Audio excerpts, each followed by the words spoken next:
Jangan lupa like, comment, and subscribe channel YouTube TVRI Bengkulu dan nyalakan lonceng notifikasinya.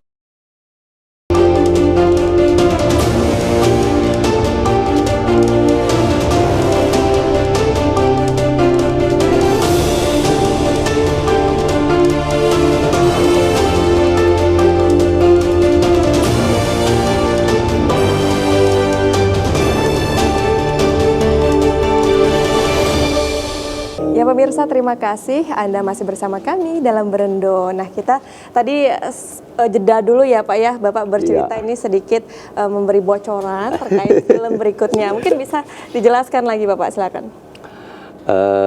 Jadi rencana film ini menceritakan bahwasannya seorang dosen ini dia berintegritas gitu kan. Dia menolak gratifikasi dari temannya sendiri, sahabat karib ini padahal gitu kan. Dia punya anak sahabatnya ini tadi kebetulan sahabatnya seorang pejabat gitu kan, yang kuliah di sebuah katakanlah di Poltekkes gitu kan, jurusan perawat. Nah, si dosen ini tadi dia karena anaknya ini tadi nilainya anjlok terus gitu kan, dia mencoba untuk menyuap gitu kan, menyuap sang dosen tapi ditolak. Nah, terus si ayah juga, si sahabatnya ini tadi, ayah daripada sang anak ini tadi menelpon gitu kan, minta tolong, karena ini kan sahabatan kan biasa seperti itu. Tapi juga ditolak. Di satu sisi si dosen ini ternyata dia sebenarnya lagi butuh banget gitu kan. Ini godaannya luar biasa, istrinya lagi hamil besar gitu kan, habis itu kecelakaan istrinya sehingga dia diharuskan operasi gitu kan di rumah sakit. Nah, jadi di samping itu juga membutuhkan biaya yang besar, dia juga nggak punya uang, anaknya yang tua juga baru sudah SMA mau lulus kuliah, butuh juga biaya, istri butuh ini, wah ditambah lagi itu godaannya luar biasa. Mau diberikan uang tapi itulah tadi, di sanalah kita bisa melihat integritas seorang dosen gitu kan, bagaimana dia mempertahankan nilai-nilai anti korupsinya, supaya dia tidak memperkaya diri sendiri, supaya dia tidak juga mencelakai orang lain. Karena kalau dia meluluskan anak ini sementara anak ini belum layak untuk jadi perawat, itu kan bisa berbahaya gitu kan, bisa membahayakan nyawa orang lain. Jadi di samping himpitan tekanan seperti itu, akhirnya ada sebuah keputusan yang dia ambil gitu kan. Untuk lengkapnya nanti kita ya.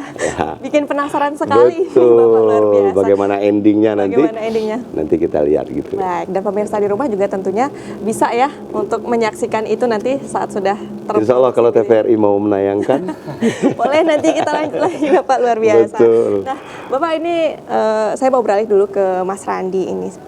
Bisakah Mas Randi memberikan satu contoh film yang dibuat mengenai dengan anti korupsi ini yang kira-kira efektif begitu hasilnya, dan juga betul-betul filmnya ini impactful atau betul-betul berdampak kepada pemirsa? Mungkin bisa diceritakan film yang mana? Untuk film yang pernah ditonton itu gimana Pak? Boleh yang ditonton atau yang dikaryakan, yang dihasilkan bersama teman-teman UKM mungkin? Kalau mungkin yang pernah saya tonton di screening film pada saat itu, komunitas film juga, itu ada satu film yang judulnya itu Unbaidah, di mana Unbaidah itu filmnya tentang korupsi namun dibalut dengan unsur komedinya.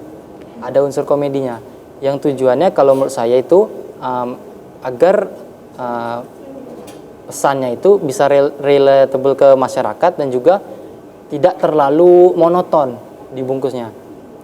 Jadi Unbaidah ini menceritakan tentang seorang ibu yang pada saat ada acara, dia itu selalu menyisipkan makanan pada saat acara itu untuk pribadinya diri sendiri.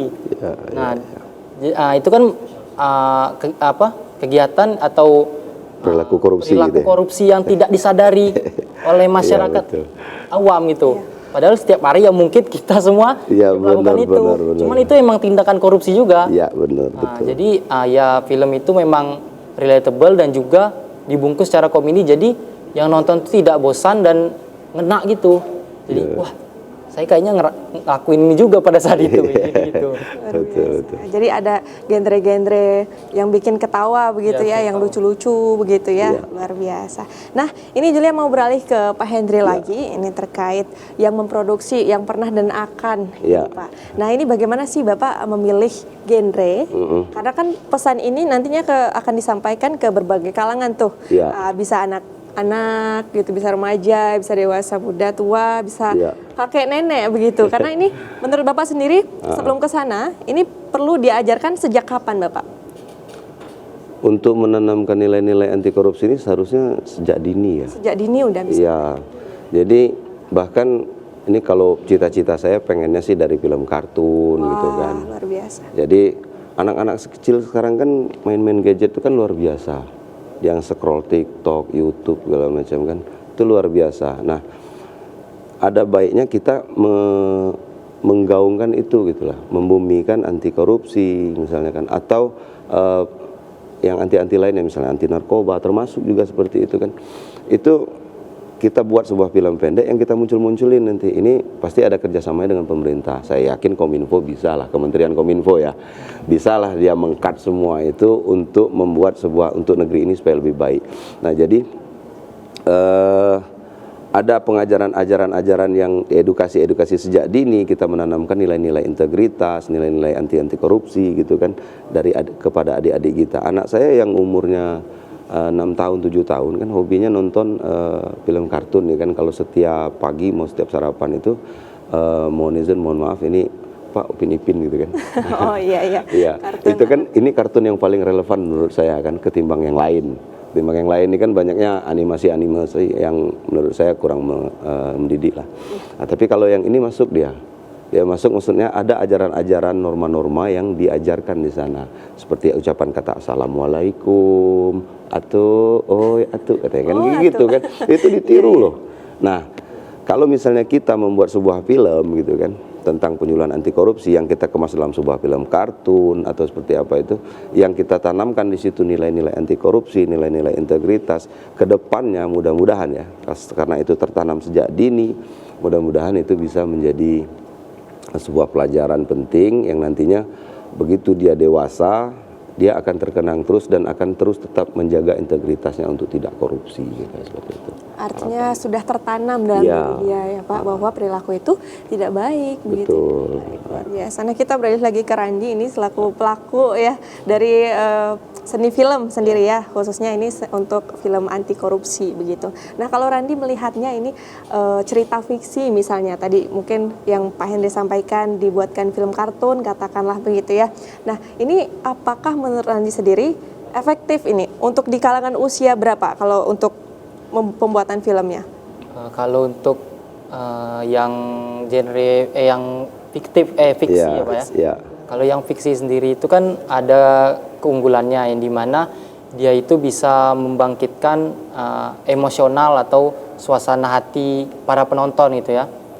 Jadi kalau kita menonton yang fiksi itu memang bisa dibalut dengan beberapa genre seperti yang sudah saya jelaskan tadi, ada contohnya komedi atau horor mungkin, itu bisa dibalut semua.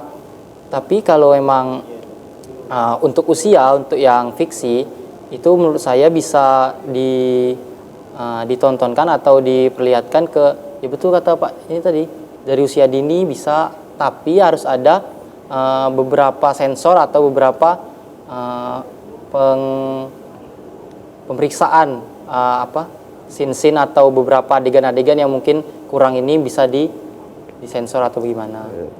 Kalau untuk menurut saya yang paling efektif adalah yang ini dokumenter, karena di dokumenter itu sendiri pasti menyelipkan fakta-fakta yang benar-benar adanya di kehidupan nyata. Hal ini bisa membuat para penonton tuh sadar itu, mengingat, benar-benar harus kita bertindak, harus tidak bisa diam saja karena kita menonton ini. Jadi kita tahu apa aja yang dibalik korupsi ini siapa, bagaimana cara mereka korupsi begitu kalau dokumenter. Baik, nah ini seru sekali Bapak dan nanti kita akan lanjutkan, tapi kita jeda dulu ya. Pemirsa jangan kemana-mana, tetap bersama kami dalam Berendo.